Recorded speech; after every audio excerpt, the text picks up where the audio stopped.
Hello mga ka-award! For today's video, samahan niyo ako mag-attend ng wedding. Keme! Hindi wedding, huy! Meeting! Diyos ko! Before everything else,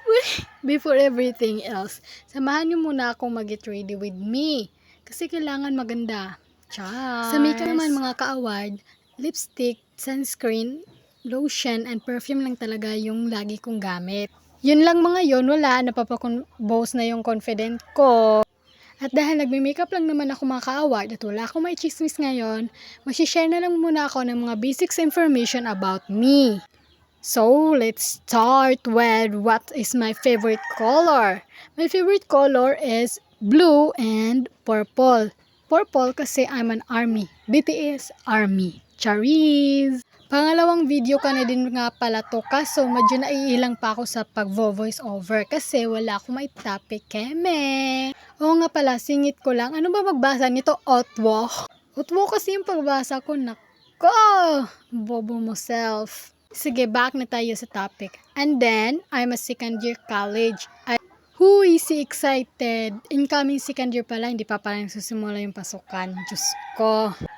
And about naman sa first year college experience ko, masaya naman siya, nakakapanibago, exciting, syempre first year. Pero nung second year na anak ko, Diyos ko, stress yung inabot ko. Pero overall, hindi naman siya bad. As an college student, normal lang din naman yun kasi estudyante tayo, hindi talaga mawawala yung stress sa buhay natin. Award! And for further explanation, isasama ko na lang kayo sa journey ng aking second year college life. Keme, kala mo naman exciting. Charis. Patapos na nga pala ako nito at naglo-lotion na lang si madam nyo. May mga moves na nga din pala ako nakasanayan tulad na lang ng hobby ko sa pag-perfume, just like that. Nakita nyo naman sa video. Kita ko kasi yun katilala, isa din siyang influencer. Pagkatapos ko nun, syempre, naglakad na tayo papuntang schools and miracle kasi nagdala ko ng payong. Keme naman. Habang naglalakad ako, todo pa cute na lang ako kasi wala namang tao, which is nakaka-boast din ng confidence. Syempre, walang tao. Charis! Dito nga pala may nakasulubong ako mga batang estudyante. Akala ko late na ako. Diyos ko, kaya nagmamadali na si self.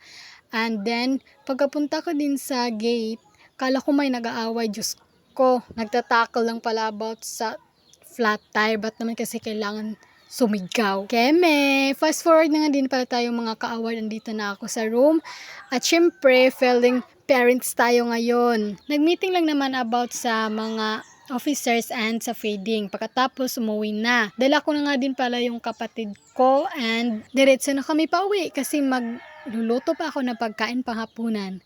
And kaya, yun lang, babush! Isingit yun na nga din po kung bakit award yung nagagamit kong words kasi yun talaga yung nakasanayan namin dito. Kumbaga, ito po yung natatawag namin kapag nagsishare kami about our life. Yun lang, thank you for watching, babush!